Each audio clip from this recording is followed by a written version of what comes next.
Hey there. Welcome to Dark Lullabies. How was your day? I'm so glad you're here, and I really hope I can help you relax and find some peace tonight. Before we start, make sure to like and subscribe to the channel and leave a comment with where you're from and what time you're watching. That way, YouTube will keep showing you stories just like this one. Okay, let's get started with the first story. Story 1. I was 21 the summer I finally stopped house-sitting in the hills. The summer that made me realize some money just isn't worth the way it sits in your chest afterward, like a stone. Back then, I was going to a small state college in eastern Kentucky, tucked into the Appalachian Mountains, commuting from my parents' place in a sagging trailer park outside town. I'd pick up any side gig that kept me out of the house and gave me a little cash for gas and textbooks, waiting tables, cleaning cabins, and, for 3 years straight, house-sitting for the same family up on one of the ridgelines just outside town. I'll call them the Marshalls. They had one of those weirdly modernized, century-old houses you find all over Appalachia, a big white farmhouse with a tin roof and a wraparound porch that looked out over a hollow thick with oak and pine. Underneath the fresh paint and new windows, though, it still had the bones of the old place.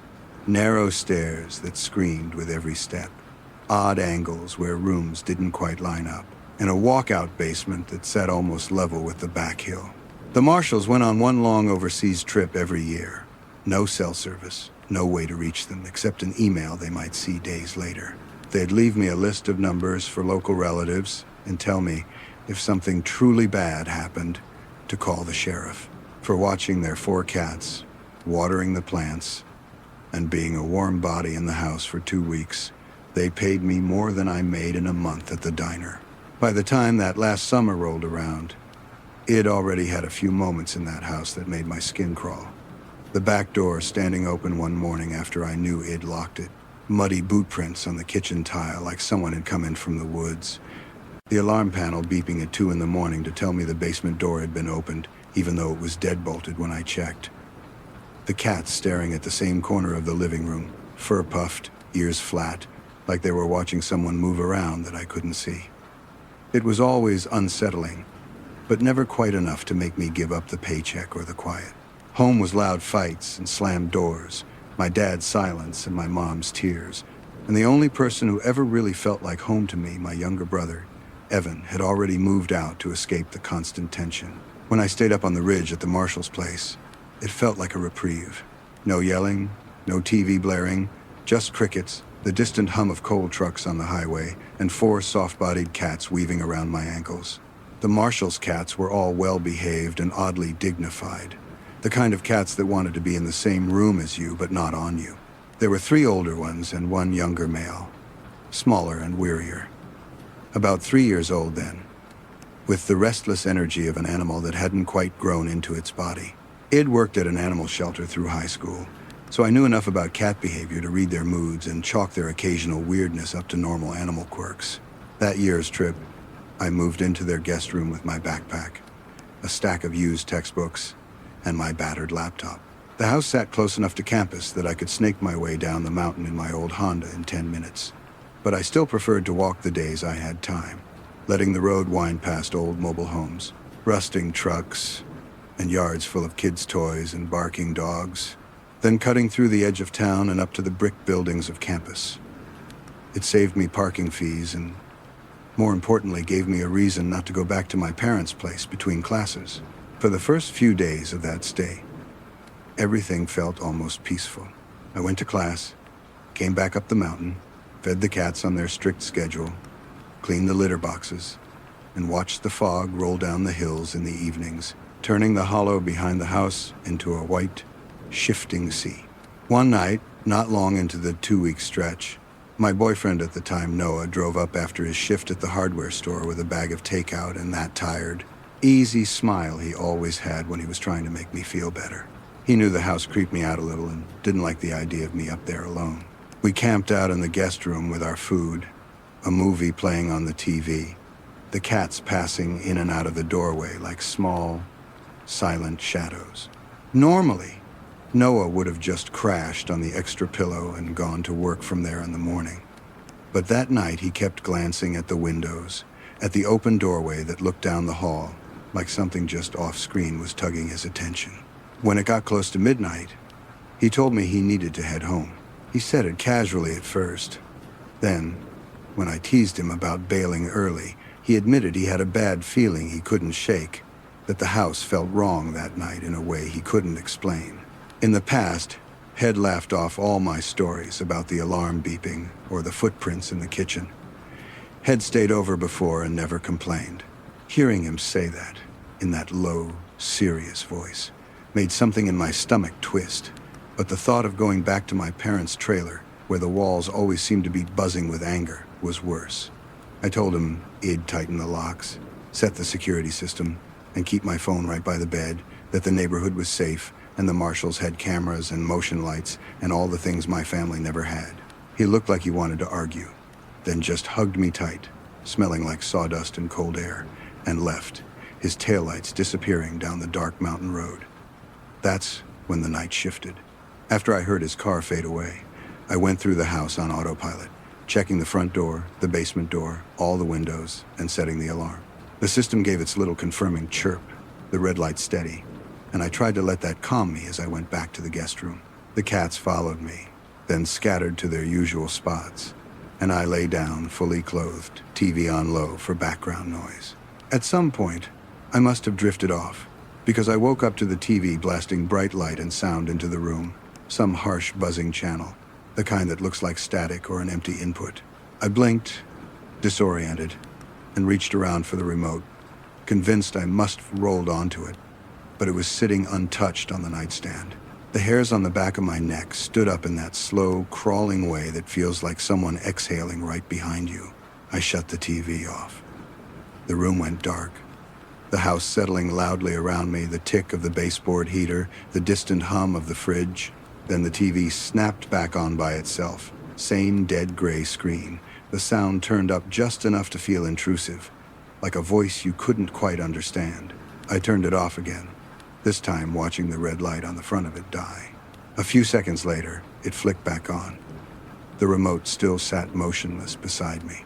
I knew there could be electrical issues, especially in an old house that had been gutted and rewired. But it'd stayed there enough nights to know that TV had never done that before. Trying not to let my imagination spin out, I got up, pulled the stand away from the wall, and unplugged the set completely. The screen went black and stayed that way, which should have made me feel better. But all it did was replace one anxiety with another. A solid, undeniable proof that something id thought I could control had slipped out of my hands. I decided I'd sleep on the couch instead, closer to the front door and the alarm panel. Some silly part of me convinced that being near an exit was a kind of safety. Before I left the bedroom, my eye caught something that made my chest tighten. That tiny green glow from the alarm box in the hallway flickered from solid to blinking and back again, as if it had lost connection for a second. When I stepped closer, the display flashed a message. Back door open. It held there long enough for my breath to lodge in my throat, then cleared and went back to normal. All zones secure. I walked to the kitchen on shaking legs and checked the back door. The deadbolt was still thrown, the handle locked, the door solid under my hand. No draft, no misaligned frame that could have tricked the sensor. I told myself, out loud, that it was just a glitch, but the small smudge of red mud under the back door rug, a smear I hadn't seen earlier, made the explanation feel hollow. I double-checked every lock again, then curled up on the couch with one of the older cats nestled against my legs and forced myself to sleep. The next day, Noah came back up after work, and I told him about the TV and the alarm, laughing it off more than I felt. He told me again I should have gone home, that the combination of an isolated house and an alarm system that might be malfunctioning wasn't exactly comforting, but I shrugged and said that dealing with my own family was scarier than anything the woods could throw at me. After dinner, we decided to watch a movie in the living room instead of hiding out in the guest room. To understand what happened next, it helps to picture the layout of the house. You came straight into the living room from the front door, a long, low space with windows looking over the ridge. One doorway at the back led into a short hall with 3 bedrooms, the master, their teenager's room, and the guest room. On the other side of the living room, a wide opening led into the kitchen, where a set of stairs dropped down to the basement level. The marshals called it a basement, but it sat half out of the ground, with high, narrow windows that looked out into the sloping backyard and the tree line. Down there was another open living area, and a small spare room with a door that had a habit of sticking. The stairs that led down creaked in a way that never seemed to match the person walking on them. A long, drawn-out groan even when the cats used them. The cats, for their part, liked to be wherever we were, but not right on top of us. That night, 3 of them lounged in the living room while we watched the movie, stretched along the back of the couch, under the coffee table, and by the window.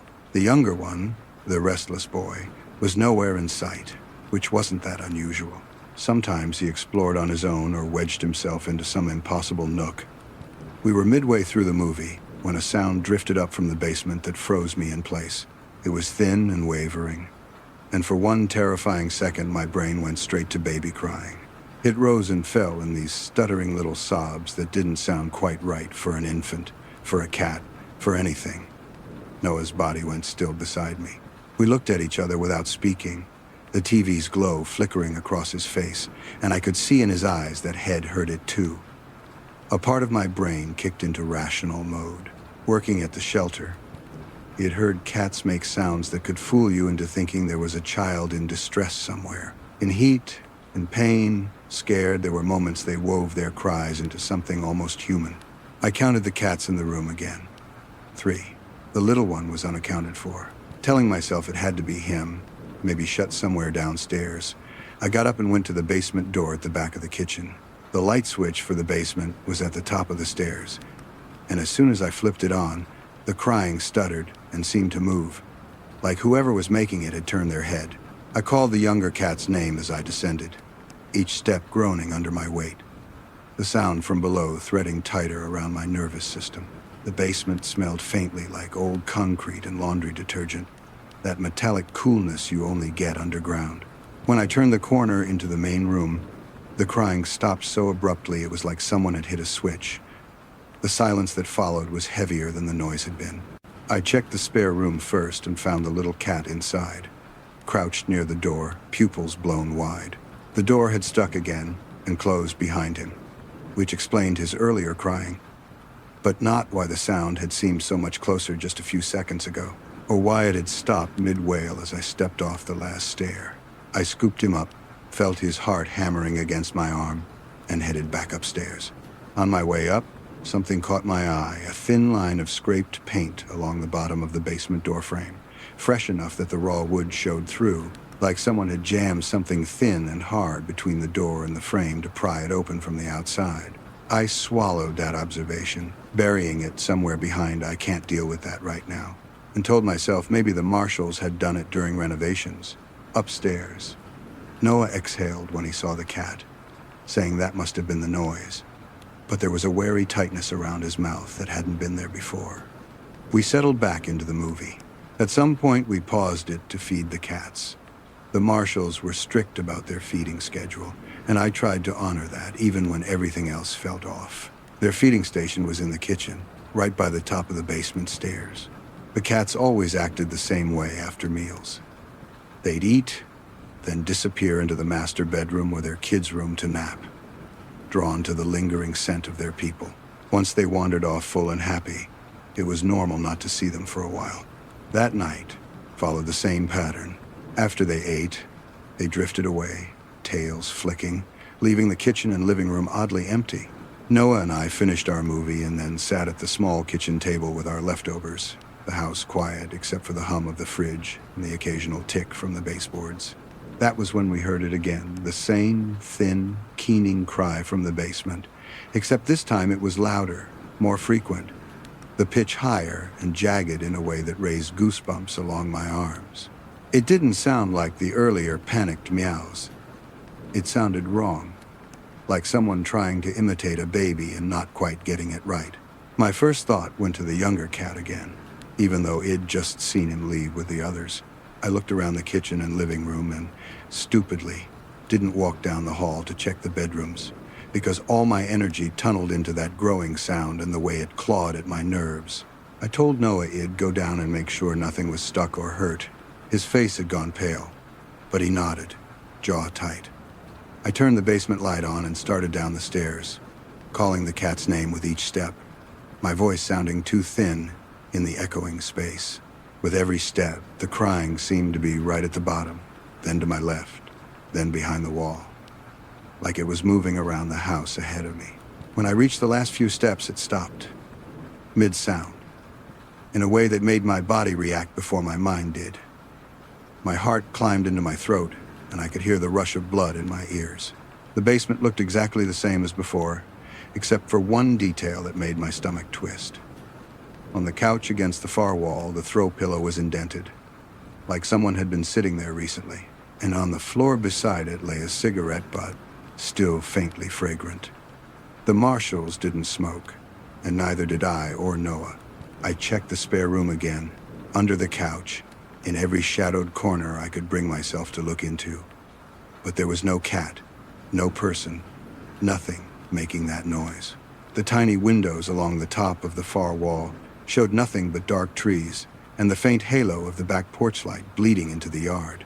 A scuffed patch of dirt just outside one of those windows caught my eye, like someone had stood there often, boots grinding a bare spot in the grass. I bolted. I am not a runner, never have been. I'm the kind of person who gets winded climbing too many stairs on campus. But in that moment, some primal instinct took over, and I flew up those basement stairs so fast the old wood screamed under me. When I burst back into the kitchen, breathless and shaking, the world seemed to narrow to a single, horrifying image. Noah, standing stiff by the counter, and all four cats, every single one of them sitting around his feet, eyes locked on the basement door I had just come through. He looked at me with a face I'd never seen him make before, like the color had been drained out of him. He told me, in a flat, stunned voice, that as soon as I disappeared down the stairs, all four cats had come padding out of the hallway from the bedrooms at the same time, gathering around him. None of them had been downstairs. Whatever had been crying in that basement, whatever had been sitting on that couch, it wasn't a cat. There wasn't any screaming or dramatic decision-making after that. Something in me just shut down and shifted into survival mode. I grabbed my backpack from the guest room, sweeping my laptop and charger and toothbrush into it without caring where they landed. My hands shook so badly I could barely get the zipper closed. I left dishes in the sink, the TV half paused, a sweatshirt draped over a chair. Noah followed my lead, helping me check the front door lock once more. As we stepped out onto the porch, the motion-activated floodlight snapped on, flooding the yard and the tree line with harsh white light. For a heartbeat, I thought I saw something move at the edge of the woods, a darker shape shifting back into the trees, but it could have been deer, a trick of the shadows. My overloaded nerves. I didn't wait to study it. We drove back down the mountain in silence, my phone buzzing in my lap when I finally got a bar of service. It was my brother, texting to ask if I was still at that weird house. When I called him and told him Id left early, that Id had enough, he went quiet in a way that sounded heavy. Then he told me, almost apologetically, that Head done some handyman work up there the year before, replacing a gutter. And Head had his own moment with someone or something watching from the tree line, a flashlight beam hitting the reflection of eyes at human height, the crunch of branches like a person walking away when he called out. He hadn't told me because he knew I was saving every dollar to move out of our parents' place, and he didn't want to scare me off the one good-paying gig I had. Hearing that made everything sit differently in my chest, like puzzle pieces sliding into place in a picture I didn't want to see clearly. For the rest of the Marshalls trip, I only went back to the house in broad daylight, once a day, with Noah or my brother waiting in the car, just long enough to feed the cats, change their water, clean the litter, and get out. I ignored the feeding schedule they'd left and didn't care. I chose my own safety over their routine. On the last day, I did a final sweep, locked every door, left their key in the agreed-upon hiding spot under a brick by the porch, and sent them a polite message thanking them for the years of trust but letting them know I wouldn't be available anymore. I didn't mention the TV, the alarm, the crying, the cigarette, or the feeling of someone perched just outside the windows, watching that house the way the cats watched the corner of the room. I've replayed that week more times than I can count, wondering if there was a perfectly reasonable, non-threatening explanation for every piece of it. Loose wiring, faulty sensors, A neighbor cutting through the yard. Some stupid teen prank with a recording downstairs. But the thing that always comes back to me is the weight in Noah's voice when he said all 4 cats had walked out of the bedrooms at the same time, and the way their gaze pinned the door behind me like they expected someone else to walk through. I don't know who else was in that house with us, or how often they'd been there on all those quiet mountain nights I thought I was alone. I just know I never set foot on that ridge again. If you've ever had a moment where your gut told you to leave and you stayed anyway, or if you've got your own Appalachian house-sitting story that still keeps you up at night, tell me in the comments what you would have done in my place, because even now, years later, I'm still not sure I want to know the full truth of what was really going on in that basement. Story 2. I was 17 this spring. I learned that feeling safe and being safe are not the same thing, and that sometimes the scariest thing in a house is another human being who has already decided you don't get a say. I grew up in a small town folded into the Appalachian Mountains, the kind of place where the 2-lane highway curved along a river and the hills rose up on either side like dark, watching shoulders. People like to say nothing bad really happened there, not the way it did in big cities on the news, and I believed that a little too easily back then. I was dog-sitting for one of my mom's friends who lived in a newer subdivision on the edge of town, a little pocket of neat lawns and similar-looking houses cut into the hillside. She and her husband were out of town for the weekend, and Id agreed to stay at their place, feed their golden retriever, and keep the lights on for some extra cash before I headed off to college in the fall.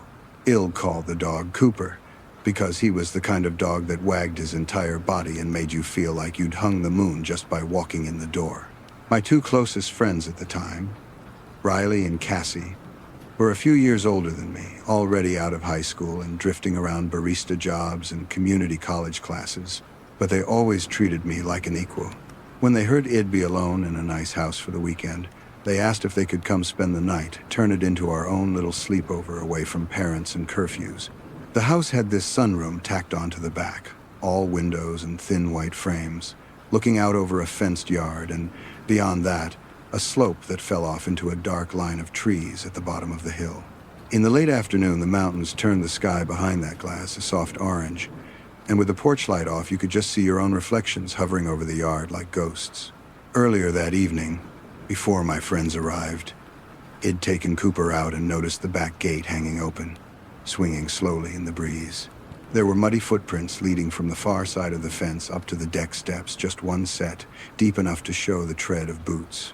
I told myself it was probably a neighbor cutting through to chase a loose dog or a meter reader who forgot to latch the gate, pulled it shut, and didn't let my thoughts go any further. The sunroom became our HQ that night. The 3 of us sprawled on wicker furniture with old cushions, a Bluetooth speaker humming low, a bottle of cheap vodka Cassie had brought, and a haze of smoke creeping toward the ceiling vent. We cracked the sliding door to the yard so Cooper could run in and out, and the smells of damp earth and early spring air drifted in, mixing with the sour-sweet smell of liquor and the faint chemical tang of the sunroom's plastic blinds. The house sat in a good neighborhood, the kind with cul-de-sacs and porch flags, and that label settled over us like permission to relax. My mom's friend had told me the landline in the kitchen was disconnected, left on the wall because they didn't feel like patching the spot where it hung. No service, no bill, just a dead piece of plastic. So when it started ringing close to midnight, sharp and insistent, the sound felt wrong before I even understood why. The first time it rang, we all went still and then laughed it off, assuming it was some weird artifact from the phone company, a glitch in an old line. Then it rang again, and again. The noise cut through the music, through the buzz of alcohol, through Cooper's soft pacing, and crawled under my skin. It sounded urgent in a way that made no sense for a phone that wasn't supposed to be alive at all. Riley said we should just ignore it and let whoever it was give up, but it didn't stop. Every time the ring cycle ended, there'd be a beat of silence, and then it would start again, relentless, like someone standing just outside the house jabbing their finger into the call button over and over. On the 4th or 5th round, Cassie rolled her eyes, marched into the kitchen, and answered. I heard her tone shift from annoyed to wary as she listened. When she came back to the sunroom, She told us there was a man on the other end who said he'd found the homeowner's wallet at a gas station about half an hour down the highway over the next ridge. He kept insisting someone needed to come get it right away, tonight, that it was urgent. Nothing about it made sense. The owners were out of state. They hadn't called about losing anything, and if a stranger really had a wallet, the normal thing would have been to turn it in or wait until morning. Listening to Cassie describe the call, I had the distinct, nauseating feeling that the man didn't care about the wallet at all, that the item he wanted to move around on the board was us. She told him calmly we weren't leaving the house, that he could hold on to it and they'd deal with it when they got back. He argued, kept circling back to the urgency, but finally hung up. The phone went quiet, but the silence it left behind felt loaded. A few minutes later, as if to answer the question we were all thinking and none of us wanted to say, a car rolled slowly past the front of the house. We heard the soft crunch of tires on gravel, and, from the sunroom at the back, we could see its headlights sliding across the neighboring yards through the gaps in the houses. It didn't stop, didn't pull into any driveway, just crept by and disappeared. That could have been any neighbor, any stranger headed home. But with the phone call still echoing in our heads, it felt like the night itself had leaned in closer. We grabbed Cooper, his collar clinking softly, and retreated to the back bedroom that faced the hill instead of the street. I went around snapping blinds shut, locking windows, checking the front and back doors twice. The interior door between the kitchen and the sunroom had a solid deadbolt, but the sliding glass door from the sunroom to the yard didn't have a real lock, just one of those flimsy latches and a metal rod set in the track. I checked that rod twice. Sitting on the floor of that bedroom with my two friends and a dog who kept anxiously shifting his weight from paw to paw, I realized how drunk we really were, how much slower our brains felt than they should. The combination of the weed and the vodka dulled the edges of my fear just enough that after a while we talked ourselves into believing we were overreacting. The gas station story was weird, sure. But maybe the guy truly thought he was doing the right thing. Maybe the phone had never really been disconnected. Maybe the slow-moving car was just someone lost on a cul-de-sac loop. After an hour or so, our paranoia had simmered down into a tired buzz, and we told ourselves we weren't going to let some random caller ruin our night. We decided to move to the living room, figuring the big TV and more comfortable couches would help settle our nerves. On the way there, I passed through the dark kitchen first, and for a few seconds I stood there listening. The house made the normal noises, HVAC cycling, Cooper's nails ticking on the floor, but underneath it all there was a faint, rhythmic tap I couldn't place, like something soft brushing lightly against glass. When I looked toward the sunroom, I caught the tail end of the movement, the last swaying of a blind panel, and the way the reflection of the yard light stuttered across the glass, like someone had just stepped away from the window.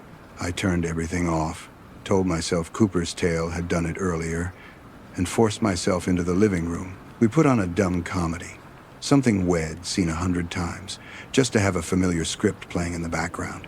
Cooper stretched out on the rug between the two couches, occasionally lifting his head to look toward the kitchen and letting out this low, uncertain whine that he almost never made. The clock over the TV ticked toward 3 a.m., that strange hour where the night feels thick and the world outside has gone quiet around you. I was halfway through a mouthful of popcorn when that heavy, unmistakable sensation hit me, the feeling of being watched. It wasn't the vague awareness you get walking down a crowded street. It was a precise, physical pressure, like someone had lined up their gaze between my shoulder blades and leaned in hard. The hairs along my arms stood up. I tried to brush it off and focus on the movie, but my eyes kept flicking toward the kitchen doorway, that dark gap leading back to the sunroom. There's a particular kind of dread that comes when your brain is still stubbornly logical, listing off possible harmless explanations, while your body has already decided something is wrong. The two parts of you can't agree, and you end up suspended in this awful middle space. Finally, I let my eyes track over fully to the kitchen, and that's when I saw him. In the dim light bleeding from the TV and a small lamp by the couch, there was a shape in the kitchen, hunched in front of the cabinets near the fridge, like someone crouched and rifling through the lower shelves. For a few seconds, my brain refused to process it. It tried to tell me I was looking at a shadow, a trick of light from the hallway, the way a coat might drape over a chair. But as I kept staring, the outline rearranged into something undeniable. Broad shoulders and a dark hoodie, black sleeves ending in gloved hands, the glint of a zipper. He moved with the slow, unhurried efficiency of someone who had already decided this was his space too. My breath stalled. Beside me, Riley went rigid. I nudged her without taking my eyes off the figure. And when she followed my line of sight, she made this sound, not a full scream yet, just a sharp intake of air that snapped something in the room. It was enough. The man's head, which I hadn't even realized was turned away from us, whipped around for a moment. Our eyes locked across that stretch of carpet and tile. All I could see was the cutout of a ski mask pulled up over his nose and a pair of blue eyes, cold and startlingly clear, catching the orange glow from the lamp like an animal's eyes in headlights. There was no surprise in them, no panic at having been caught, just an assessment, quick and flat, as if he were ticking through options. Behind him, the swinging door to the sunroom was slightly ajar, and in that second I understood in a way that made my stomach drop. He had not just gotten in. He had been moving through this house long enough to feel comfortable opening cabinets. I saw a smear of dirt on the white cabinet front where his gloved thumb had brushed, the faint outline of a shoe print near the baseboard by the doggy door, the edge of one of the kitchen drawers pulled out just enough to show someone had gone through it. Cooper let out one single bark and then went quiet, ears flattened, tail tucked so hard it nearly disappeared. He wasn't guarding us, he was afraid. Everything after that happened in shards. My body went ice cold and heavy at the same time. I didn't scream the way I thought I would. My voice felt lodged somewhere in my chest. Cassie, who had been on the opposite couch, scrambled up, and I heard her say something rough and loud at the intruder, words I don't even fully remember now, because my brain was too busy cataloging every detail it could. The man didn't lunge, didn't wave a weapon, didn't run. He just reached up, closed the cabinet door, head been rummaging in with a calm little push, straightened to his full height, and, without breaking eye contact for more than a heartbeat, walked through the swinging door into the sunroom. We heard the faint scrape of the metal rod and the sliding door track being lifted and set aside, a sound that made my skin crawl when I realized he must have watched us wedge that rod in earlier in the night. Then the soft shh of the door sliding open, a breath of cold air rushing down the hallway, and he was gone into the darkness of the backyard.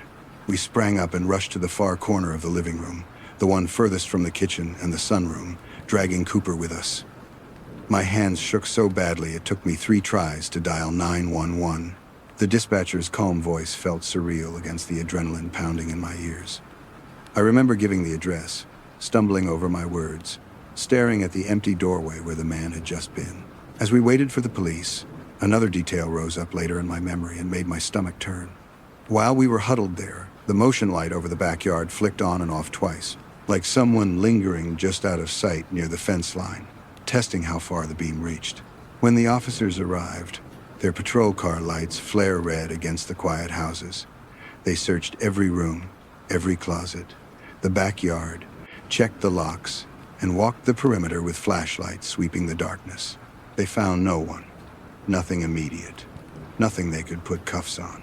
Only signs that someone had been there. Mud track near the doggy door. The chair on the back deck pulled just under the high sunroom window, as if someone had stood on it to look in earlier. Greasy fingerprints on the metal rod wed used to block the sliding door. They took our statements, their faces somewhere between concerned and resigned. One of them parked outside the house for the rest of the night, engine idling, just in case the guy came back, but the 3 of us didn't stay to see if that happened. We were rattled enough that the idea of trying to fall asleep under that roof, even with a cruiser in the driveway, felt impossible. We left the alcohol, the weed, even my car and the dog behind. Cassie's older brother came to get us, and we rode back to my parents' house in silence, the weight of what had almost happened crowding the car. The next day, in the clear light of morning, we went back with my mom and her friend to check the place and pick up our stuff. The daylight made everything look smaller, less threatening, but as we walked through the house, the evidence of the night before felt even worse. Whoever that man was had been in more than the kitchen. Drawers in the main bedroom had been opened and rifled through, clothes half pulled out and dropped on the floor, as if had been searching for something specific or just taking his time going through intimate pieces of someone's life. The sliding door track had crumbs and tiny flecks of something that looked like jerky right by the doggy door, which explained why Cooper, the normally enthusiastic guard dog, had been so quiet. The realization that the intruder had probably been slipping the dog treats to earn his trust, maybe on previous nights too, made me feel sick. In the sunroom, several of the window panes had faint smudges at face height, like oily prints where someone had leaned in close, watching. The kitchen phone sat innocently on the wall, silent and plastic, but now every time I looked at it, all I could think about was the man's voice on the line, pretending to be helpful, trying to lure us out of the house so he could have it and us to himself. We never found out for sure who he was, whether he was the same person who called about the wallet, whether Head picked that house because of the layout, the doggy door, or simply because he knew a teenage girl would be there alone that weekend. The police said all the things they were supposed to say, about keeping doors locked, not answering strange calls, letting them know if anything else happened. They told us we'd done the right thing by not leaving to go to the gas station, that the slow-moving car could have been unrelated. Maybe they believed that. Maybe they just wanted us to sleep at night. But something about that evening lives in my body like an echo.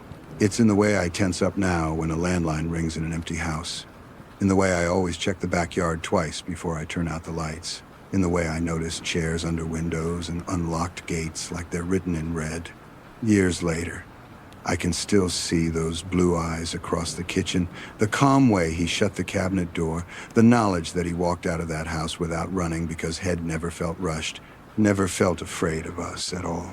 It's a special kind of horror to realize you were never really in control, that someone else had been studying your movements, counting your laughs, listening to your music through glass before you ever knew they existed.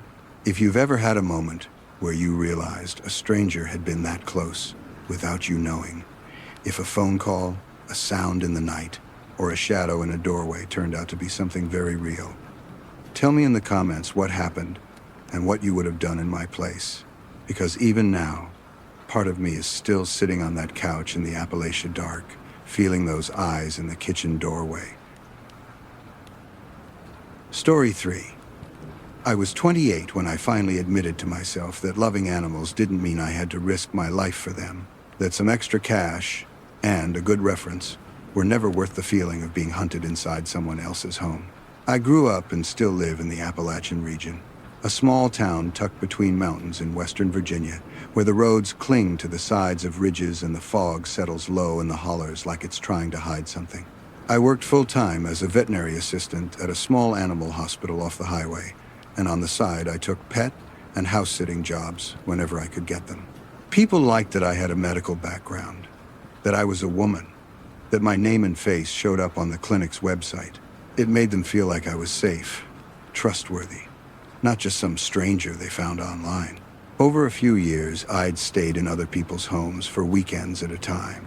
Cats, dogs, birds, even a couple of lizards and a nervous ferret, and I always liked the quiet, the temporary illusion that I had my own place where no one knew me and nothing was expected of me besides taking care of their animals.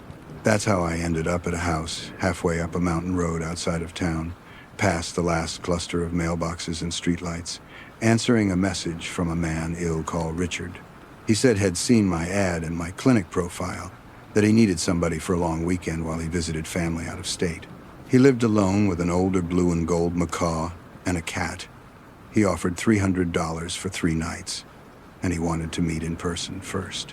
His house sat on a curve of the road with a steep drop on one side and dense woods pressing in from the other. The kind of place where at night you can't see your neighbor's windows, just trees, and the suggestion of their roofs in the distance. When I pulled up for the first time in daylight, it looked ordinary enough. Beige siding, dark green shutters, a concrete driveway that ended in a carport, a little porch with a rocking chair and wind chimes that clicked softly in the mountain breeze. Inside, it was the same dated but neat family pictures that all seemed to predate any recent decade. A faint smell of dust and bird feathers and the lemony, cleaner, older men tend to overuse in kitchens and bathrooms. Richard was shorter than I expected. in his late 50s or early 60s, with thinning gray hair and a mustache that looked like it had been on his face for 40 years. He had that particular friendliness you recognize if you work with animals long enough. Overly eager to talk about his pets, a little socially awkward, but clearly devoted to the bird and the cat. He showed me around the house, pointing out the guest room he wanted me to use upstairs, the bathroom I could have to myself, the kitchen I was welcome to, and the other closed doors he asked me politely not to enter. It wasn't an unusual request. Lots of people have boundaries about their private spaces. I nodded and said that was fine. Then he introduced me to his animals.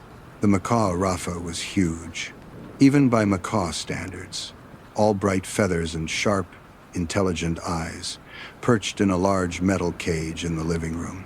The cat, a white and gray longhair named Myrtle, blinked at me from under the coffee table and sashayed away when I bent down to say hello.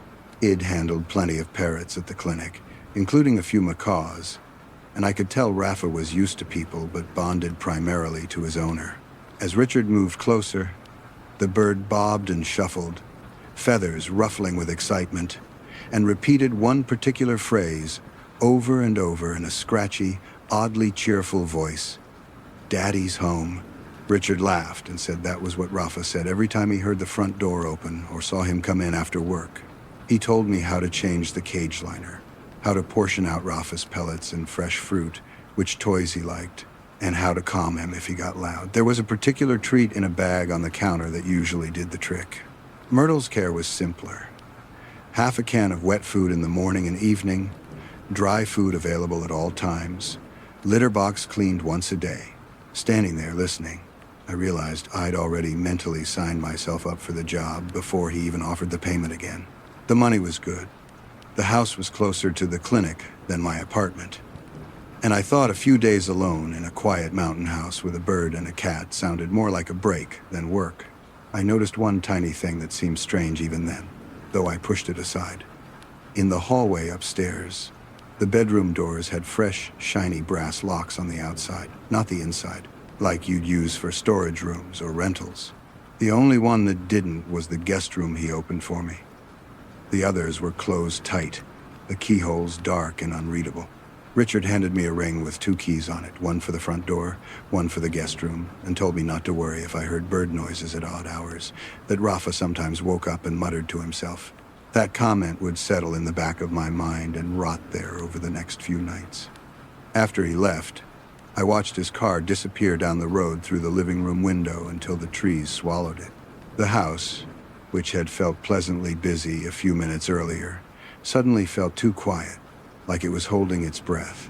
I went through my usual routine, put my bag in the guest room, checked all the locks, walked around the outside of the house once to get a sense of the yard and the back door, which opened onto a small concrete patio facing the woods and a steep slope. There was a motion-activated light over the back door and another at the far corner of the house. When I walked into the yard, both came on. When I lingered for a minute and then headed back in, one of them flicked on again behind me with no one there, illuminating the tree line and a patch of trampled leaves near the foundation. I told myself it was probably a raccoon or branch movement. Mountain houses have critters and sensors can be overly sensitive. Inside, Rafa watched me from the cage, head tilted, as I turned on the TV and half-watched something forgettable. Myrtle vanished into some unknown nook, which was also normal cat behavior. By the time it got fully dark outside, I had the living room and kitchen lights on and the porch light glowing. The house didn't feel haunted, it just felt unfamiliar. That first night, I went to bed around 11, leaving the guest room door half open so I could hear if the bird started screaming or the cat got into something. The upstairs of the house had that slightly hollow echo you get when all the doors are closed and the staircase is narrow. I lay there, scrolling my phone until my eyes drooped, the hum of the TV below turning into a comforting white noise. Sometime after midnight, I woke up to a sudden, sharp, double crack from downstairs, like 2 heavy pieces of wood snapping, or a door thrown hard against a frame and then jolted again. I sat up, heart hammering, listening in the dark. The house fell silent again, so completely that the only sound I could hear was my own breathing and the faint, metallic clink of Rafa shifting on his perch. Floorboards settling, I told myself. Maybe the heater clicking. I had a giant bird in a cage and a 100-year-old house under new siding noises were part of the package. I lay back down, forcing myself to relax, and eventually fell asleep again. The next day passed quietly. I fed Myrtle and Rafa, changed the cage lining, let Rafa climb onto the perch above the cage so he could watch me move around the living room. At one point, as I crossed the hallway upstairs to grab something from my bag, I noticed that one of the bedroom doorknobs, the one Richard had stressed was off limits, was faintly warm to the touch, like someone's hand had been wrapped around it not long before. I froze, fingers resting there, then laughed at myself and blamed the sun hitting that part of the wall earlier through a high window. People can convince themselves of anything when the alternative is too unsettling. That afternoon I went out for a while, drove into town, grabbed a coffee, ran an errand, took my time wandering around just because being in the sunshine and around other people felt good. When I came back up the mountain road and pulled into the driveway, something about the front of the house looked off. It took me a second to figure out what it was. The curtain in the upstairs hallway window had been pulled back slightly, leaving a slim wedge of glass exposed, where earlier it had been hanging straight. It could have shifted in the draft, sure, but if it had been like that before, I would have noticed, because from the driveway that small gap looked a lot like someone's eye pressed to the side of the window. I told myself I was being dramatic, forced my feet up the front steps, opened the door, and was greeted by Rafa's loud squawk and the sight of Myrtle stretching in a patch of sunlight. Everything seemed in place. Still, as I moved through the house, I kept catching small details that didn't fit exactly with how ID left things. A kitchen chair angled slightly differently, a faint scuff on the hallway wall at shoulder height, a second coffee mug in the sink when I was certain Id only used one. I sorted all of those into the I must be misremembering box and shut the lid tight.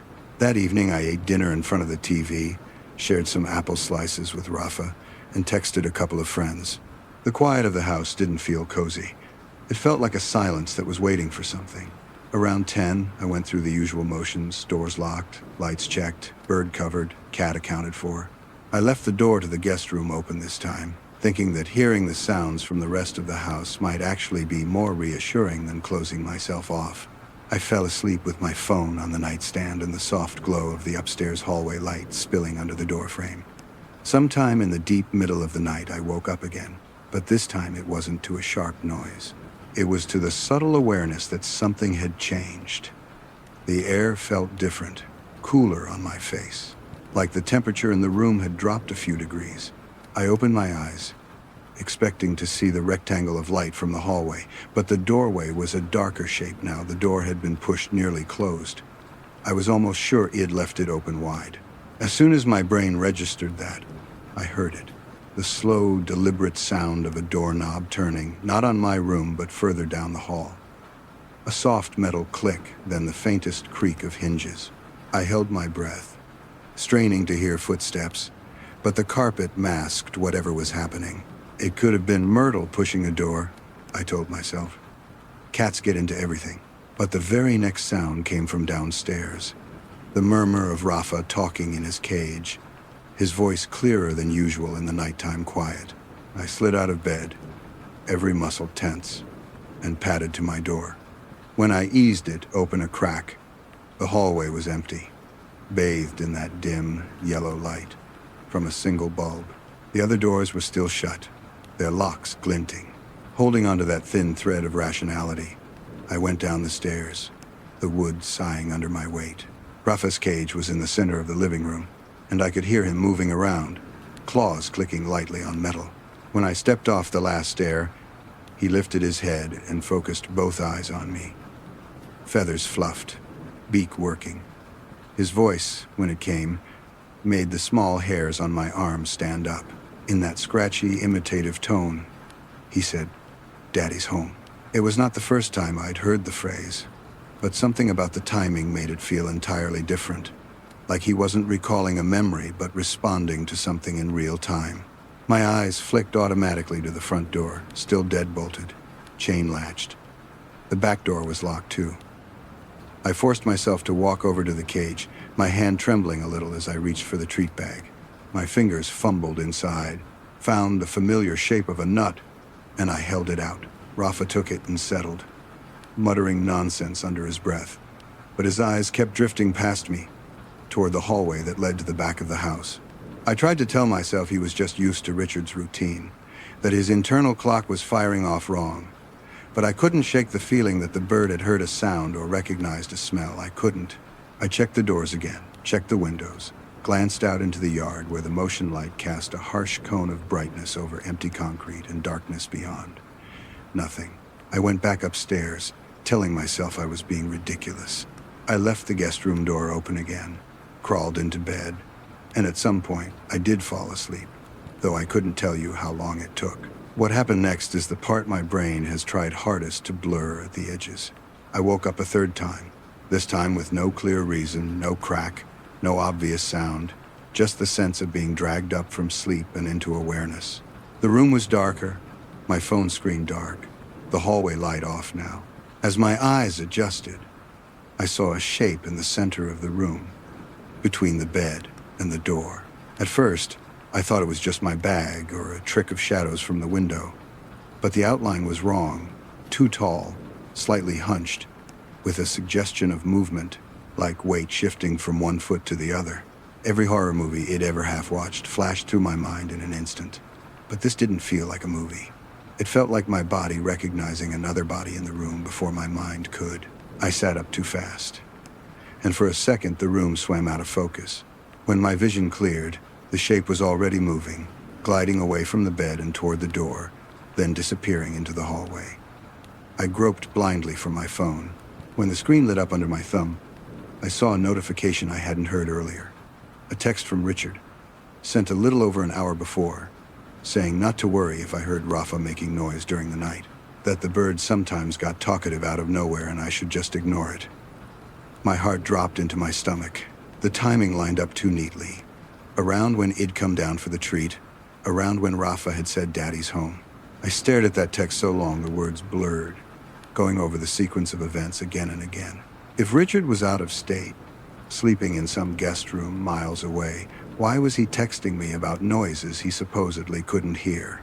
And if that wasn't him in the hallway just now, then who was it? My body made the decision before my brain did.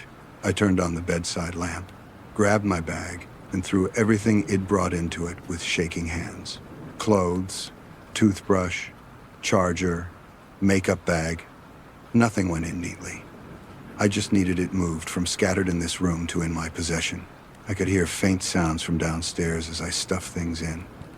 The creak of something shifting on the couch, the soft squeak of cabinetry, a board in the hallway complaining under weight, much heavier than a cat.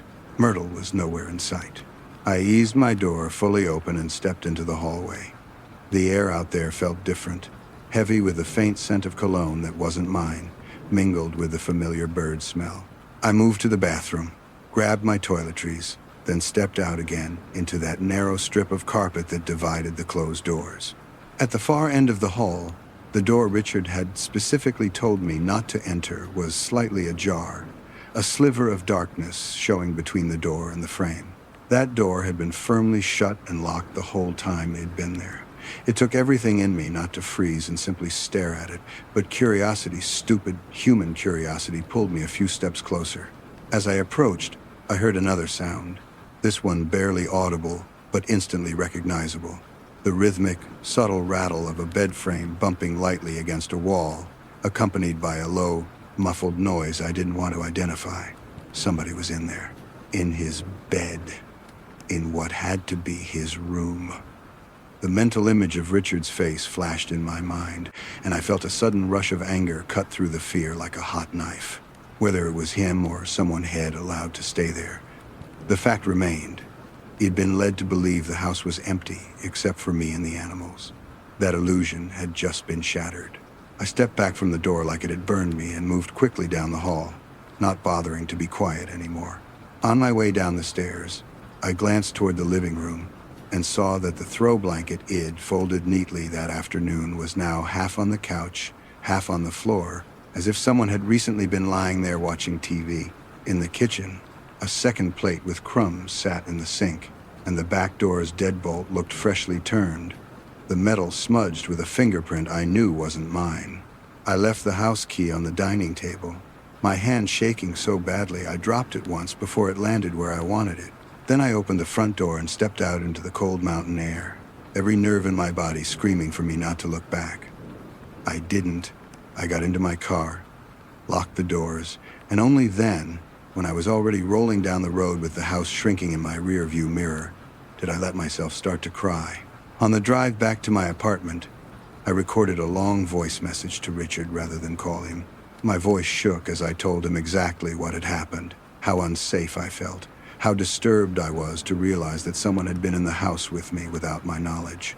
I told him I was considering talking to the police about it, framing it as a potential case of someone hiding in the home, because I genuinely didn't know at that point whether he was the intruder or someone else was. He tried to call me 3 times while I was still on the road, but I declined each one. I didn't want to hear his voice in my ear. Didn't want to give him the chance to talk me into doubting my own perception. After the missed calls, he sent a text saying he was sorry for any confusion, that his brother had come home unexpectedly to stay at the house that night and must have forgotten to tell me that Rafa sometimes got loud for no reason and he hadn't meant to scare me. It was a flimsy explanation, one that didn't account for the warmth of the doorknob, the curtain pulled back over the driveway, the extra mug in the sink, the fact that whoever had been in that room with the rocking bed hadn't thought to introduce themselves or reassure me when they knew a young woman was sleeping alone down the hall. I replied once, said I wanted to be paid for the days I had stayed, and that after that I never wanted to hear from him again. The transfer hit my bank account a few hours later. The next day, when I unpacked my bag, I realized one of my favorite items of clothing was missing a small, intimate thing I know I had folded into the front pocket before leaving my apartment. It wasn't in the car, it wasn't on my bedroom floor, it was nowhere. In the context of everything else, that absence felt like the final confirmation that someone had gone through my belongings while I slept. I never filed a police report. Maybe I should have. Part of me still thinks about the other sitters who might have come after me, the women who might have taken that job not knowing someone else already treated that house like a hunting ground. Another part of me knows how those conversations can go, how easy it is for people to shrug off a woman's fear when nothing overtly criminal can be proved. So instead, I pulled back from house sitting entirely, kept my focus on the clinic, and added a new layer of vigilance to every aspect of my life. I double-check locks now in my own apartment, notice if something is not exactly where I left it, log every strange sound before I let myself go back to sleep. The memory of that macaw saying Daddy's home in the middle of the night, in a house where the only person who should have been Daddy was supposed to be hundreds of miles away, still surfaces sometimes when the world is very quiet and my mind has room to replay old scenes. If you've ever had a pet or a small detail tell you something was wrong in a house, if an animal's behavior, a moved object, or a sound in the hallway made you realize you weren't as alone as you thought, let me know in the comments what happened and what you would have done in my place. Because even all these years later, I still catch myself wondering how many nights in Appalachia someone like him has stood in a dark doorway, watching someone sleep,